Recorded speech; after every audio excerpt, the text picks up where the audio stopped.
Muchísimas gracias por estar aquí, sobre todo en esta semana que yo sé que la tenéis a tope. Gracias a vosotras. Ayer se presentó la nueva ley sobre violencia sexual. ¿Qué es lo que va a cambiar a partir de ahora con esta ley?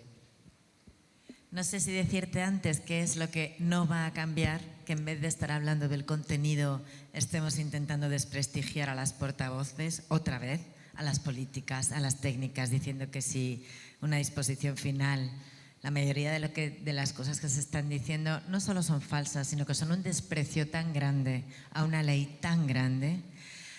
Estamos hablando de una ley que es integral, que prevé partir de datos, que ya es que tener una base científica y hacer prevención, sensibilización, protección y reparación, pero reparación en el sentido en el que nos habla en la justicia transicional, que tampoco hemos tenido en este país, porque tampoco hemos tenido justicia transicional, de una reparación íntegra, de equipararlas en este sentido cuando hay graves secuelas y se exceden incluso del gran sistema de atención especializada, que esa es una de las claves, pues incluso cuando se exceden, como pasa con las víctimas del terrorismo, que el Estado y las políticas públicas atiendan a esas mujeres devastadas. Y luego siempre lo que me llama más la atención, y es mi parte, pero no quiero que llame más la atención, es la parte penal.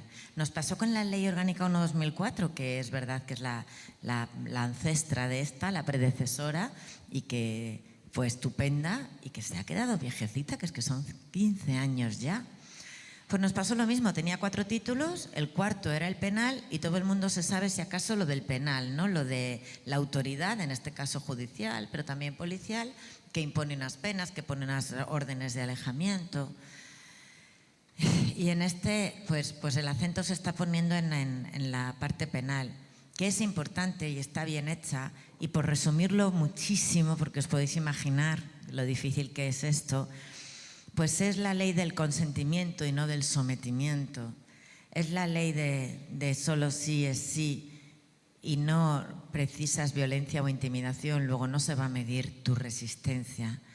No se te va a preguntar, como a la víctima de la manada de Pamplona, si dijiste no, cuántas veces, si ellos tenían claro que estabas diciendo no. Y para mí el caso paradigmático, para que la gente entienda y empatice y vea lo que están intentando tapar con toda esta polémica de si hay algún defecto en una disposición final o no, para mí el caso paradigmático sería el que dimos en llamar comunicativamente la manada de Manresa. Estamos hablando de una víctima de 14 años penetrada por turnos, 5 penetraciones, que estaba inconsciente o casi completamente inconsciente por haber ingerido sustancias o alcohol que anulaban su capacidad. Esta no dijo no. Fueron condenados por abuso e indemnizados, por cierto, ahora que hablamos de reparación, indemnizada ella, perdón, estoy un poco cansada, con 12.000 euros. Una mujer destrozada, una niña destrozada, 12.000 euros, 5 agresores. Que no tocaban ni a 2.500 euros por agresión. Este es el precio que a veces la justicia pone a las mujeres. Bueno, pues esta niña no pudo decir que no, ni que sí, ni nada, ¿no? Ni pedir ayuda.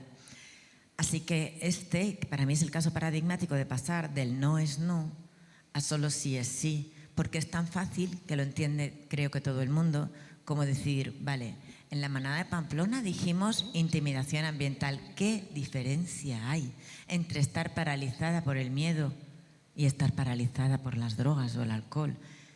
Ese para mí es el caso que creo que va a hacer entender esto y sobre todo de verdad, pasadas solo menos 24 horas desde que está el anteproyecto de ley, que es su nacimiento y le faltan muchos informes, mucha evolución, también para que seamos capaces de lo que están de nuevo intentando escondernos, invisibilizar las violencias y lo de siempre, ¿no? Y desprestigiar a las portavoces, a quienes las intentamos llevar adelante.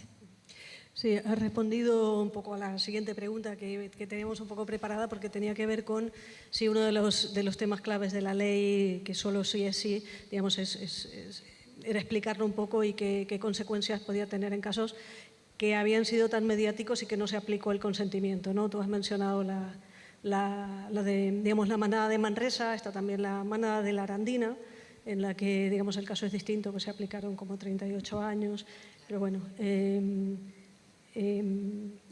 ¿Cómo has entrado en eso? A las mujeres tengo muy claro que no nos da más seguridad unas penas muy altas que al final no se imponen, porque se corta el camino muchísimo antes, del sistema te expulsa muchísimo antes. De hecho, hay una trampa. En violencia de género lo tenemos muy claro. La gente, la ultraderecha que está ahora diciendo prisión permanente revisable, cadena perpetua, y así se acaban y así protegemos a las mujeres, primero no nos están haciendo siquiera sujetos de derecho, sino objeto de derecho, ni partícipes en este proceso. Pero además saben perfectamente, y esto es un trampantojo y es brutal el engaño, saben perfectamente que a una víctima de violencia de género, a la propia víctima le das a elegir entre la absolución y la cadena perpetua, y elige la absolución de su agresor. Porque somos muy proporcionales, porque tu idea de la justicia no es esa, porque el feminismo no es punitivismo y porque la víctima tenía una relación con ese hombre. Lo ha querido, ha tenido a veces hijos e hijas con él. Y si no entiendes esto y quieres hablar de agresores aislados, locos, borrachos o ya en el colmo extranjeros, ya el punto de la xenofobia que es, entonces estás de nuevo tapando que es un sistema y que o se afronta o se ataca como sistema, o estamos efectivamente desviando la mirada y por lo tanto de nuevo invisibilizando el problema. Así que ojo con quienes nos dicen que con medidas duras nos protegen, porque en realidad nos están llevando exactamente al sitio contrario. Claro, o sea, es que al final yo creo que casi ninguna estamos en esa línea punitiva, ¿no? O sea, sino nosotras no, pero el debate... Sí, totalmente, ¿no? Pero al final de lo que estamos intentando hablar es de protección, ¿no? O sea, de cómo nos protege el sistema, de cómo nos podemos proteger a nosotras mismas, ¿no? Y en esa línea hablabas también de los hijos y de las hijas.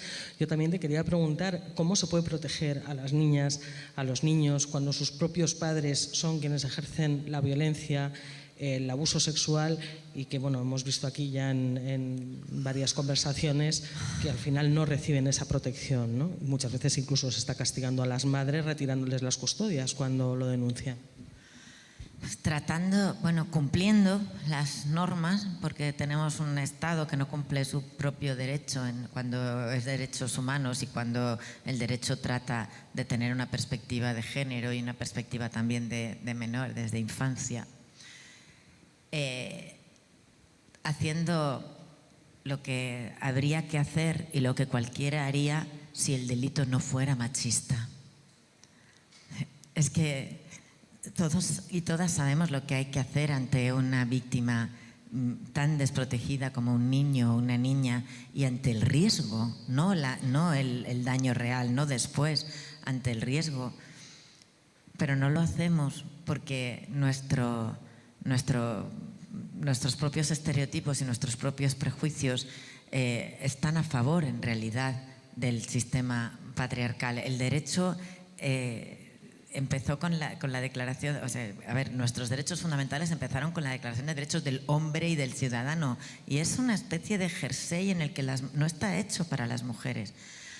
A mí sí os quería decir que me emociona mucho y me resulta difícilmente soportable compartir espacio con Itziar y con Ángela, porque para mí son dos casos que probablemente hayan hecho de mí lo que soy y probablemente hayan empujado a que yo haya aceptado este cargo que ostento ahora. Gracias.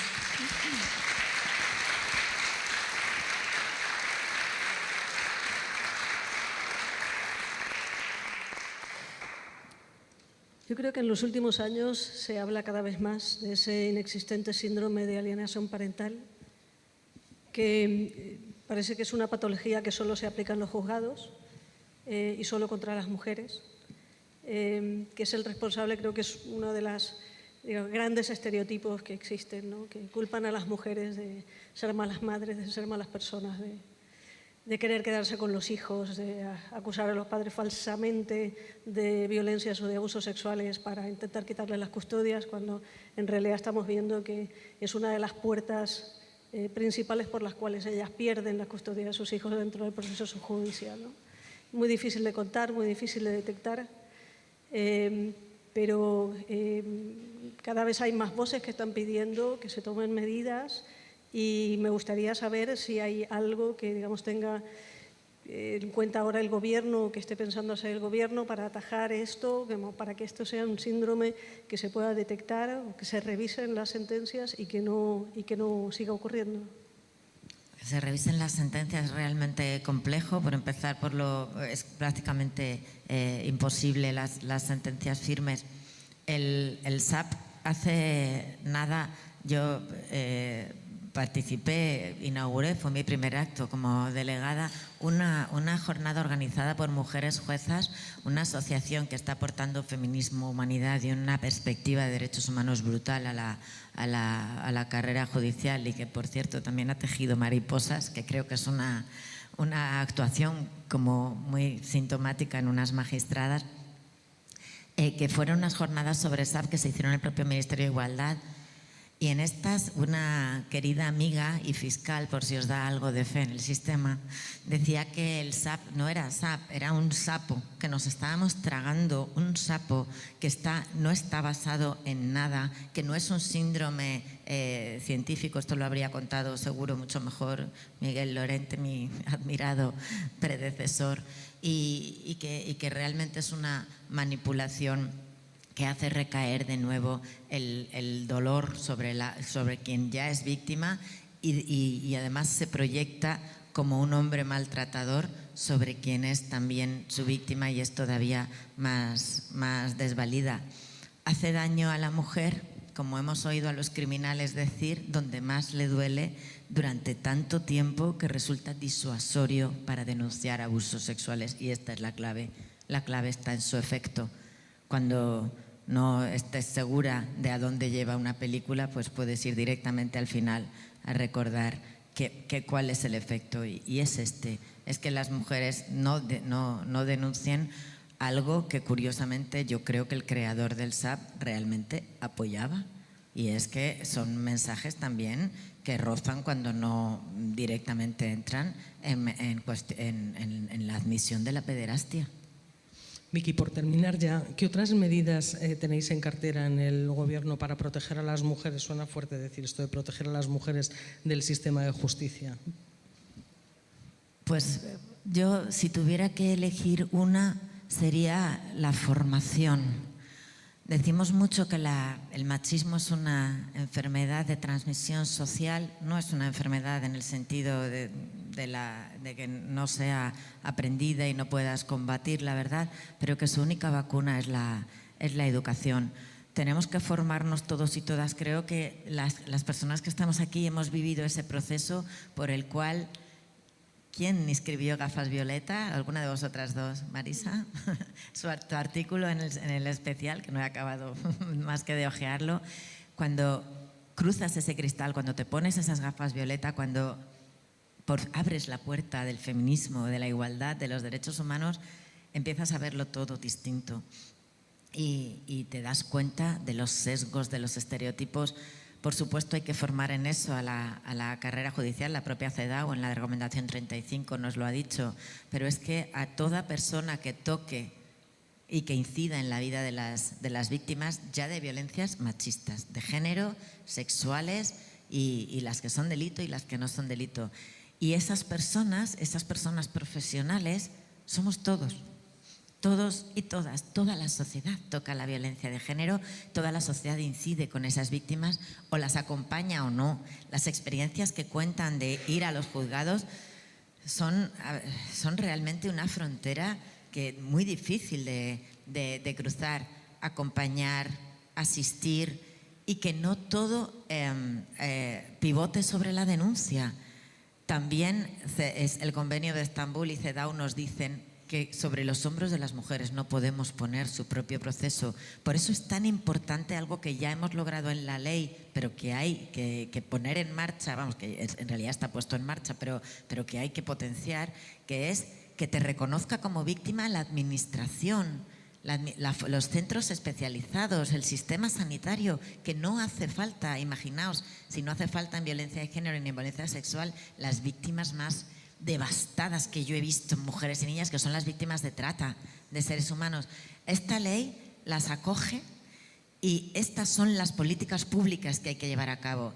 El acompañamiento, el empoderamiento, que tengan tranquilidad, alternativas habitacionales, por supuesto unas prestaciones suficientes, y cuando tomen la decisión, si quieren, que denuncien, ojalá siempre, porque yo vengo de ese lado en el que queremos, pero precisamente porque vengo de ese lado creo que tengo legitimidad y creo que es mi papel en este gobierno para decir que el lado penal solo no funciona, que tampoco se puede poner sobre los hombros de la judicatura el arreglar un problema que es social, y que empujando todas y todos, cada uno con su responsabilidad, y desde luego el gobierno con políticas públicas decididas, valientes, acompañadas por supuesto de dinero, lo que decíamos en las calles, de menos lacitos y más dineritos, vamos, eso tiene que ser así, no valen leyes en papel que después se incumplen flagrantemente como han sido estas de violencia.